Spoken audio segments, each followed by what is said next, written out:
Terlihat beberapa orang pria sedang memacu kudanya dengan buru-buru.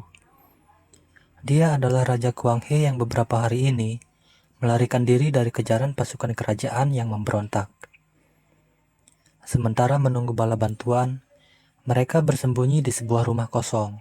Tapi tiba-tiba, ribuan anak panah ditembakkan ke tempat persembunyiannya dan menewaskan beberapa pengawal yang setia.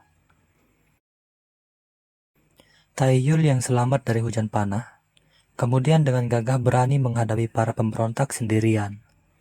Guna menghindari korban yang tidak perlu, komandan pemberontak yang bernama Min Sung Ho kemudian menantang Taeyul untuk baiwan dengannya. Diketahui Taeyul dan Sung Ho dulunya merupakan pengawal pribadi dari Raja Kuang He. Akan tetapi karena bujuk rayu para pejabat, akhirnya Sung Ho meninggalkan Raja Kuang He dan menjadi musuhan dengan Taeyul. Sialnya dalam pertarungan ini mata Taeyul kelilipan, sehingga memberikan Sung Ho kesempatan untuk menyerangnya. Ketika Sung Ho akan menebas Taeyul, dia dihentikan oleh Raja Kuang He yang memilih untuk menyerah. 18 tahun kemudian Taeyul hidup tenang, jauh dari pemukiman bersama anak gadisnya yang bernama Taeok. Suatu hari ketika sedang berburu, penyakit Taeyul kambuh dan hampir membuatnya pingsan. Karena kondisi matanya sudah sangat parah, mereka disarankan untuk pergi ke Huasintang guna mencari obat.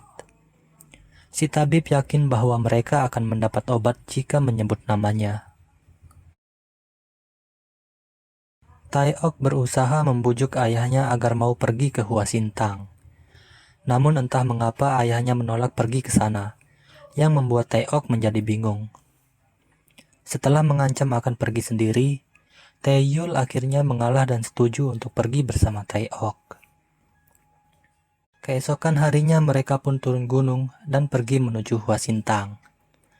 Saat melewati pasar, Taeok melihat ada keributan dan karena penasaran, dia pun berjalan mendatanginya. Ternyata keributan itu disebabkan oleh para pedagang budak yang sedang menjual istri dari salah seorang warga setempat. Semenjak pergantian kekuasaan, negara Joseon menjadi semakin lemah yang membuatnya tidak bisa bersaing dengan negara tetangga seperti Qing dan Ming. Para pedagang budak ini berasal dari negeri Qing dan dibekingi salah seorang kerabat kerajaan, sehingga para petugas keamanan tidak bisa berbuat apa-apa.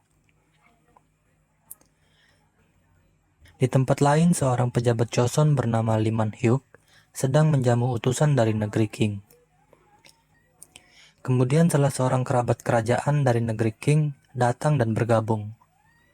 Dia adalah Guru Tai, salah seorang pendekar pedang terbaik dari negeri Qing, dan juga ketua kelompok Huang yang adalah para pedagang budak. Di tengah diskusi mereka, suasana menjadi panas. Guru Tai dengan sengaja menghina kerajaan Joseon yang membuat Min Sung Ho menjadi geram. Untuk meredakan suasana, dia kemudian menantang Sung Ho melawan salah seorang anak buahnya.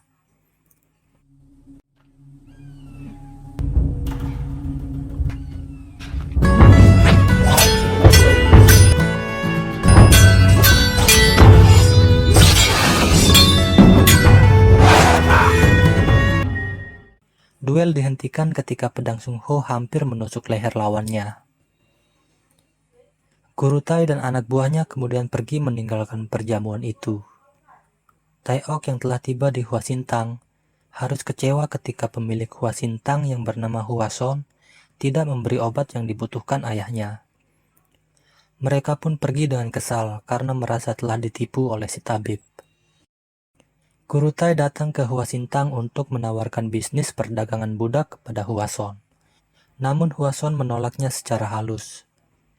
Merasa omongan Guru Tai semakin lama semakin ngaco, Huason kemudian pergi meninggalkannya. Malam harinya, Huason dipanggil pejabat Li untuk datang ke rumahnya. Pejabat Li meminta bantuan Huason untuk dicarikan seorang anak gadis guna dijadikan anak angkat. Huason menyanggupinya dan berpikir jika Taeok adalah calon yang tepat. Keesokan harinya Huason mendatangi tempat Taeok menginap. Taeok terlihat kesal ketika melihat Hwason SKSD dengannya. Hwason mengatakan bisa membantu mendapatkan obat untuk ayahnya. Mereka kemudian pergi ke rumah pejabat Lee. Taeyul yang baru pulang silaturahmi dari rumah teman lamanya tidak menemukan Taeok di penginapan. Setelah mengetahui bahwa Taeok pergi bersama Hwason, dia pun segera menyusulnya. Pejabat Lee menyampaikan maksudnya untuk mengadopsi Taeok. Dengan iming-iming akan diberi obat yang dibutuhkan ayahnya, Taeok dengan senang hati menerima tawaran pejabat Lee. Hwason dan Taeok kemudian pamit untuk pulang ke Hwasintang. Sungho yang baru tiba di rumah pejabat Lee terlihat terpana ketika berpapasan dengan Taeok. Bukan karena Taeok cantik atau Hwason yang mirip anggota Blackpink, melainkan karena ikat rambut yang dipakai Taeok tidak asing bagi Sungho. Pejabat Lee kemudian memberitahu Sungho bahwa Taeok adalah anak angkatnya. Saat tiba di Hwasintang, terjadi keributan yang disebabkan oleh anak buah guru Tai. Om-om ini menelanjangi pelayan wanita di sana dan memaksa melayani mereka. Hwason yang tidak bisa menahan amarahnya langsung menyerang bersama pengawalnya. Tapi melawan satu orang saja sudah membuat mereka tak berdaya. Taeok datang dan melempar si brewok dengan batu yang membuat pipinya terluka. Si brewok yang murka langsung menyerang Taeok, tapi tiba-tiba Taeyul muncul dan mengatakan, namanya juga anak kecil. Dia kemudian meminta maaf kepada brewok atas perbuatan anaknya. Si brewok akan memaafkan Taeok jika Taeyul minta maaf sambil berlutut. Taeyul pun menuruti kemauan si brewok, tapi si gundul di belakang brewok langsung menyerang Taeyul. Akhirnya Taeyul menunjukkan kemampuannya. Si gundul dianiaya dengan hanya tongkat kecil yang dibawanya. Mereka pun hanya bisa tersipu malu karena telah menyinggung orang yang salah. Di kejauhan, Sungho yang melihat kemunculan Taeyul kemungkinan sudah bisa menyimpulkan siapa sebenarnya Taeok. Di malam hari, Taeyul kemudian menceritakan kebenaran tentang Taeok yang ternyata bukanlah anaknya. Taeok adalah putri dari Raja Kwanghe yang dulu dikudeta oleh para pejabatnya yang haus akan kekuasaan. Dan Taeyul adalah pengawal yang dipercayakan untuk merawatnya. Taeok yang tidak ingin lagi menjadi beban bagi Taeyul, akhirnya diam-diam pergi meninggalkan Taeyul menuju rumah pejabat Lee. Tapi, ternyata keputusannya ini adalah awal dari bencana bagi dirinya. Keesokan paginya, anak buah guru Tai menceritakan bahwa mereka telah dikalahkan oleh seorang pendekar misterius yang sangat hebat. Guru Tai yang penasaran langsung mengirim pasukan terbaiknya untuk menemukan pendekar misterius itu. Selanjutnya dia menugaskan si brewok dan kawan-kawan untuk mengundang Sungho ke tempatnya. Guru Tai tertarik dengan kemampuan pedang Sungho dan ingin agar Sungho bisa bergabung menjadi pengikutnya. Dia pun menawarkan harta, tahta, wanita bagi Sungho, tapi Sungho yang setia pada tanah air beta menolak tawaran Guru Tai dan langsung pergi dari sana. Sebenarnya Sungho sangat kecewa dengan pemerintahan yang sekarang. Para pejabat terlalu mementingkan diri sendiri dan tidak memperdulikan rakyatnya.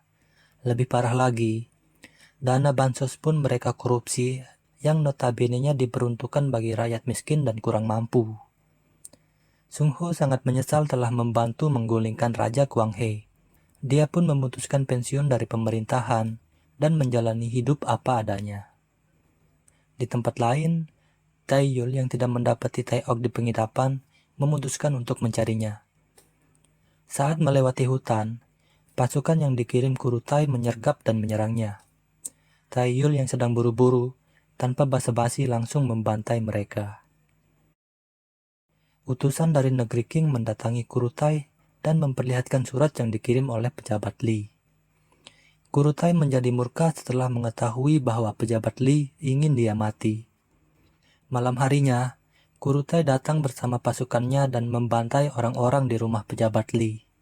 Taeok pun diseret dan hampir mati dipenggal Guru Tai yang menyangka Taeok adalah anak pejabat Lee. Di sini akhirnya diketahui maksud pejabat Lee ingin mengadopsi Taeok. Ternyata dia ingin menyamarkan anak kandungnya agar selamat dari konflik dengan negara King. Beruntung si brewok yang mengenali Taeok menghentikan Kurutai dan mengatakan bahwa Taeok adalah putri pendekar misterius itu. Sung Ho juga datang dan meminta agar Taeok tidak dibunuh. Sebagai kompensasinya, dia akan bergabung dan menjadi pengikut Kurutai. Di Hwasintang, si Gundul mengamuk dan menyiksa Hwason. Dia ingin menemukan dan membalas Taeyul yang telah mempermalukannya. Tidak lama kemudian Taeyul muncul dan langsung menghabisi si Gundul tanpa perlawanan. Taeyul datang untuk mencari Taeok yang kemudian langsung diajak Hwason pergi ke rumah pejabat Lee. Sampai di sana, mereka hanya menemukan barisan mayat yang berjejer rapi seperti ikan teri. Tapi, Taeok tidak ada di sana yang bisa disimpulkan bahwa saat ini Taeok masih hidup. Taeyul kemudian menanyakan tempat berkumpulnya para pendekar pedang, yang dijawab oleh Hwason, kedai arak. Taeyul pun pergi ke sana dan mengobrak-abrik tempat itu. Di sana dia mendapat informasi bahwa Taeok telah dibawa oleh para pedagang budak. Taeyul kemudian melanjutkan pencariannya ke markas para pedagang budak. Tapi, setelah melakukan pembantaian dan melepaskan para budak yang ditahan, dia tetap tidak menemukan Taeok. Beruntung ada salah seorang pedagang budak yang selamat dikarenakan ketika teman-temannya dibantai, dia sedang menunaikan hajatnya di semak-semak. Dia pun akhirnya membawa Taeyul ke lokasi Taeok dikurung, yang ternyata adalah rumah di mana utusan dari negeri King tinggal.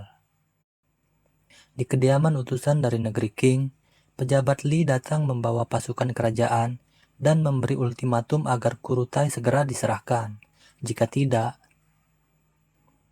pasukan pejabat Lee malah dibantai dalam sekejap. Si brewok yang melihat Taeyul tiba-tiba muncul, langsung melemparkan senjatanya. Si brewok dan rekannya masih tidak bisa mengalahkan Taeyul. Pasukan bersenjata tiba dan membantu si brewok. Lagi-lagi kembali Taeyul harus melakukan pembantaian. Para penembak tidak bisa melumpuhkan Taeyul yang pergerakannya gesit dan irit. Taeyul membunuh pasukan itu satu persatu tanpa kesulitan. Tapi, pasukan pembunuh Kurutai yang terlatih membuat Taeyul bertarung habis-habisan. Beberapa kali dia harus rela terkena sabetan dan tusukan yang tidak bisa dihindarinya. Pada akhirnya Taeyul menghabisi semua orang di sana. Tapi sangat disayangkan, si brewok berhasil melarikan diri. Taeyul yang sudah sangat kelelahan, ditambah dengan penyakit di matanya yang kambuh, akhirnya terjatuh dan pingsan. Si brewok yang selamat melapor kepada Kurutai bahwa semua pasukannya telah dibabat habis oleh Taeyul. Kurutai yang direndam amarah langsung menghabisi si brewok yang tidak becus. Taeyul terbangun di Hwasintang dan mendapati luka-lukanya telah diobati oleh Hwason. Matanya juga kembali normal dan kini bisa melihat dengan baik.